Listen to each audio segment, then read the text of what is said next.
Hey everyone, welcome to Raj economics and commerce classes. मैं हूं नीरज कुमार और आज मैं आप लोगों के बीच एक बड़ा ही इंपॉर्टेंट वीडियो लेकर के आया हूं। ये है सेट थ्योरी और ये है सेट थ्योरी का पार्ट 1। ठीक है ना। जो भी बच्चे इकोनॉमिक्स के हैं या कॉमर्स के हैं, चाहे वो एकेडमिक में हो या कॉम्पिटिटिव एग्जामिनेशन के लिए प्रिपरेशन कर रहे हैं, जनरली सेट थ्योरी आपके सिलेबस में होता है। खास करके अगर इकोनॉमिक्स के स्टूडेंट हैं तो उन लोगों के लिए मैं ये बना रहा हूं, है ना। बाकी जिनको भी बेसिक जानना है ये आप वीडियो देख सकते हैं। ठीक है ना। अगर आप पूरा मैथमेटिकल इकोनॉमिक्स कंप्लीट करना चाहते हैं तो हमारा ऐप डाउनलोड कर लीजिए। प्ले स्टोर में जाइए, राज इकोनॉमिक्स RECC लिखिए या फिर सिंपली राज इकोनॉमिक्स लिखिए, वहां पे आपको आ जाएगा। इसमें एकेडमिक के स्टूडेंट और कॉम्पिटिटिव एग्जाम के student related to economics and commerce इनके कोर्सेज प्रोवाइड किए जाते हैं। ठीक है। जैसे यूजी इकोनॉमिक्स के कोई भी सेक्शन में आप चले जाइए, कोई भी पेपर, सारे पेपर होते हैं। इग्नू के, पीजी इकोनॉमिक्स के, कॉमर्स के, है ना। उसी तरह से UGC net economics and commerce. ठीक है। तो ये सब चीजें जो है यहाँ पे लिखा हुआ है, आप देख सकते हो। इनके कोर्सेज अवेलेबल है हमारे ऐप में। सिंपली डाउनलोड कीजिए और रजिस्टर कीजिए, है ना। तो आज चलिए सेट थ्योरी के बारे में जानते हैं, है ना। उसमें मैथमेटिकल इकोनॉमिक्स का कंप्लीट आपका बना हुआ है कोर्स। ठीक है। तो आप उसको विजिट कर सकते हैं, अभी डिस्काउंट चल रहा है। ठीक है ना। चलिए सबसे पहले मीनिंग जानते हैं कि सेट का क्या मीनिंग होता है ना। देखिए पूरा डिटेल में जानेंगे, ये 2-3 पार्ट में आपका वीडियो आएगा। ठीक है। पूरा डिटेल में समझेंगे कि सेट क्या होता है, सेट थ्योरी क्या है आपका। ठीक है। देखिए कहता है सेट जो है it is simply a well defined collection of objects, है ना। मतलब एक ऐसा वेल डिफाइंड ऑब्जेक्ट्स, ठीक है, जब उसको ग्रुप में ब्रैकेट के रूप में हम लोग लिखते हैं तो वो हमारा कहलाता है सेट। ठीक है। वही है कि a set is simply well defined. देखो वेल डिफाइंड कलेक्शन होना चाहिए, ऑब्जेक्ट्स का कुछ मीनिंग होना चाहिए, भाई कोई भी सेट नहीं। ठीक है। एग्जाम्पल के लिए group of players in a cricket team में जो ग्रुप ऑफ प्लेयर्स होते हैं वो एक सेट है। ठीक है। और जो प्लेयर हैं वो क्या है, वो ऑब्जेक्ट हुए। क्या हुए, देखिए मान लीजिए मैं एक सेट लिख रहा हूं क्रिकेट प्लेयर। ठीक है। वो क्या है, कोहली, धोनी, रोहित शर्मा, ये इंडियन क्रिकेट टीम के कुछ प्लेयर्स हैं। ठीक है। इनको हम लोग ले लिए, ये ग्रुप ऑफ प्लेयर्स हुआ। ठीक है। ये एक हमारा सेट हो गया। ठीक है। जिसको ब्रैकेट में क्लोज किए हैं। यहां पे कोहली, धोनी, रोहित, ये सब जो है ये क्या है, ऑब्जेक्ट है इस सेट के। किस सेट के, क्रिकेट प्लेयर के सेट के। ठीक है। दूसरा set of natural numbers. Natural number होता है काउंटिंग नंबर को बोलते हैं, 1 2 3 4 5 n नंबर तक। ठीक है। तो जो सेट नेचुरल नंबर एक सेट है, इसमें 1 2 3 4 ये सब क्या है, ये सब ऑब्जेक्ट्स हैं। ठीक है ना, कोई दिक्कत नहीं। याद रखिएगा सेट थ्योरी जब भी बनाते, जब भी एक सेट लिखते हैं, ठीक है, तो याद रखिएगा हर एक ऑब्जेक्ट्स को क्या करते हैं, सेपरेट करते हैं कॉमा से। किससे करते हैं, सेपरेट कॉमा से, कि 1 के बाद कॉमा, 2 के बाद कॉमा, 3 के बाद कॉमा है। याद रखिएगा सारे एलिमेंट जो है उन्हें सेपरेट किया जाता है कॉमा के द्वारा। ठीक है। दूसरी बात, कोई भी ऑब्जेक्ट रिपीट नहीं होगा। मतलब अगर हम लोग लिख रहे हैं नेचुरल नंबर, ठीक है, तो 1 को 2 बार नहीं लिख सकते। नेचुरल नंबर ऐसा नहीं लिखना है हमको, 1 1 2 3 इस प्रकार से नहीं लिखेंगे। ठीक है। हर एक एलिमेंट एक ही बार लिखा जाएगा। ठीक है ना, कोई दिक्कत नहीं है। तो ये सब चीजें याद रखिएगा, बेसिक चीजें हैं, है ना। याद रखिएगा कि जितने भी एलिमेंट्स होंगे, ऑब्जेक्ट्स जो होंगे, ठीक है, उसको कॉमा से सेपरेट करते हैं, किसी भी ऑब्जेक्ट को दोबारा रिपीट नहीं करते हैं। ठीक है। चलिए अब क्या रिप्रेजेंटेशन ऑफ सेट, सेट को रिप्रेजेंट कैसे करें। देखिए अगर सेट को रिप्रेजेंट करना हो, ठीक है, तो हमारे पास बहुत दो फॉर्म होते हैं। एक होता है रोस्टर फॉर्म, ठीक है, एक होता है सेट बिल्डर फॉर्म। तो पहले रोस्टर फॉर्म समझते हैं। क्या होता है, जो एलिमेंट्स होते हैं, ठीक है, उसको ब्रेस, ये जो ब्रैकेट है उसके अंतर्गत क्या कहता है, लिया जाता है। हर एलिमेंट को कॉमा से सेपरेट करते हैं। जैसे मैंने कहा a set of natural number, तो 1 2 3 4 है ना, कॉमा डॉट डॉट डॉट चला गया। ये हमारा क्या, ये हमारा रोस्टर फॉर्म है, जब सारे एलिमेंट को हम लोग लिख रहे हैं कॉमा दे करके। ठीक है, कोई दिक्कत नहीं। अब सवाल ये है, जैसे मैंने कहा कि सेट ऑफ क्या बोलते हैं, set of Indian cricket player who won the T20 world cup in 2024। तो वहां पे क्रिकेट प्लेयर हम लोग क्या लिखेंगे, जो जो प्लेयर्स है, ठीक है, सबका नाम लिखोगे, ठीक है, कॉमा दे करके, क्या कॉमा देते हुए, ठीक है।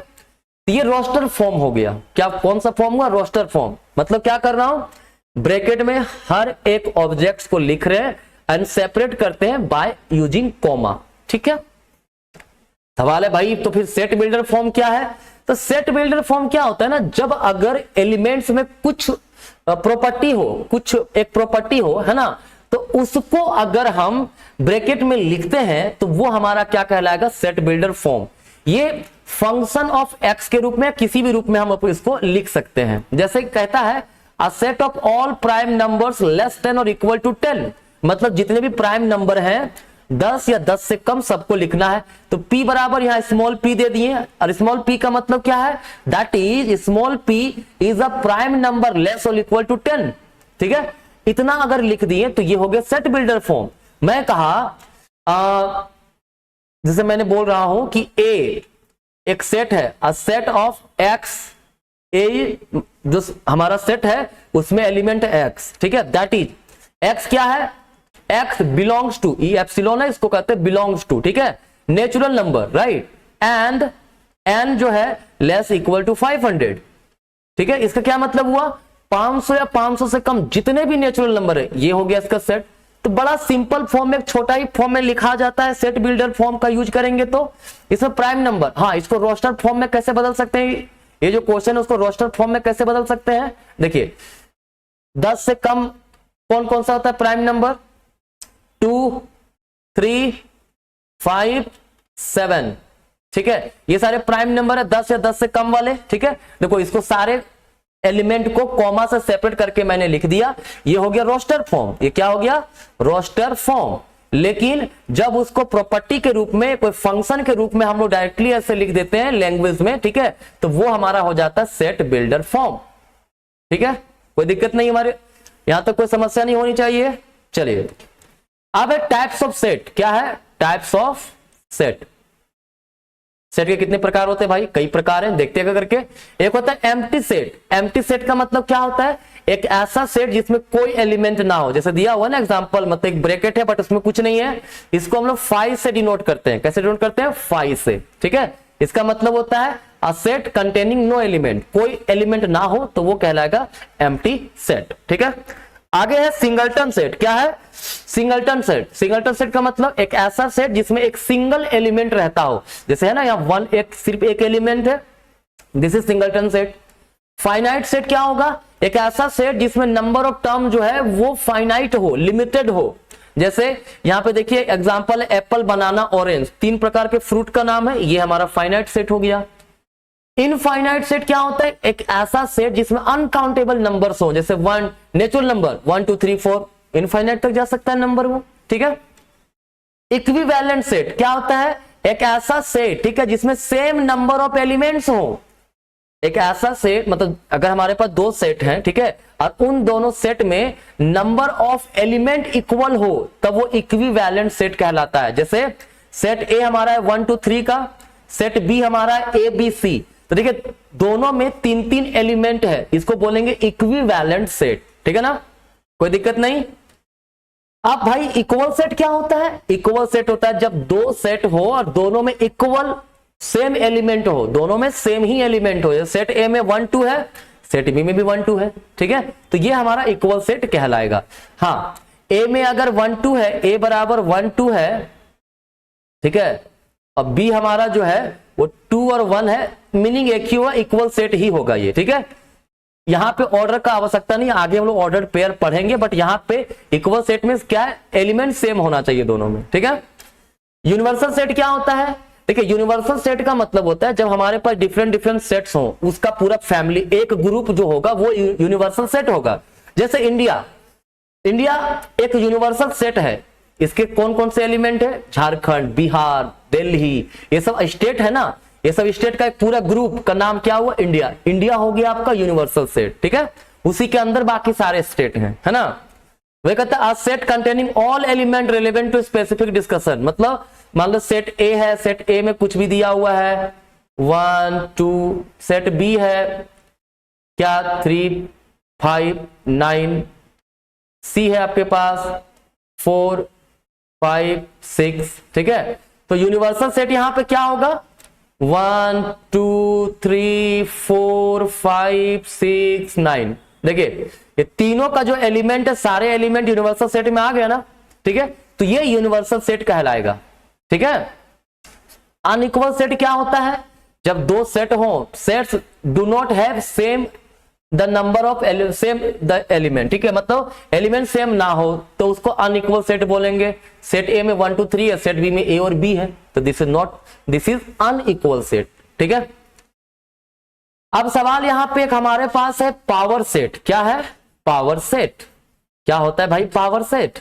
अगर मैं बात करूं पावर सेट का तो कहता है the set containing all possible subset of a set, मतलब जब एक सेट का जितने भी सबसेट है सबको लिख दिया जाए एक सेट के अंदर तो उसको पावर सेट बोलेंगे। तो क्या होता है समझिए, जैसे ए और बी है, एक सेट है, इसका सबसेट क्या होगा, मतलब सबसेट का मतलब होता है which belongs to that set, है ना।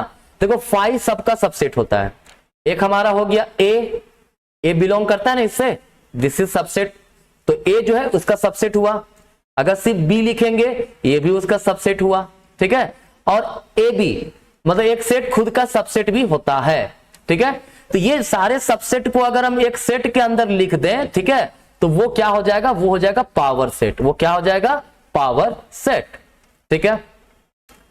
ओवरलैपिंग सेट क्या होता है, sets that share at least one common element, अगर दो सेट है और उसमें से कम एक एलिमेंट ऐसा जो कॉमन हो तो उसको ओवरलैपिंग सेट बोलेंगे। देखिए सेट ए में 1 2 3 है, सेट बी में 2 4 5 है, तो 2 दोनों में कॉमन है कि नहीं है, तो this is called overlapping set, ठीक है, इजी, कोई दिक्कत नहीं। डिसजॉइंट सेट्स, अगर कहता है दो सेट है उन दोनों सेट में कोई भी कॉमन एलिमेंट ना हो तो उसको बोलेंगे डिसजॉइंट सेट। जैसे सेट ए में 1 2 3 है, सेट बी में देखिए ए बी सी है, कोई कॉमन नहीं, तो this is disjoint set. Subset अभी मैंने बताया ना, a set where all elements are also member of another set, ठीक है। जैसे 1 2 इज द सबसेट ऑफ 1 2 3, जैसे 1 2 3 है इसका एलिमेंट है ना जी 1 2, तो 1 2 जो है ये सबसेट होगा किसका 1 2 3 का, ठीक है। कोई दिक्कत नहीं होनी चाहिए यहाँ पे मेरे समझ से आपको। अगर आपको सबसेट डिटेल में जानना है तो थोड़ा समझिए इसको, सबसेट, ठीक है। जैसे ए हमारे पास एक 1 2 3 है, तो डिटेल में समझ लिए सबसेट को, बड़ा इंपॉर्टेंट चीज है।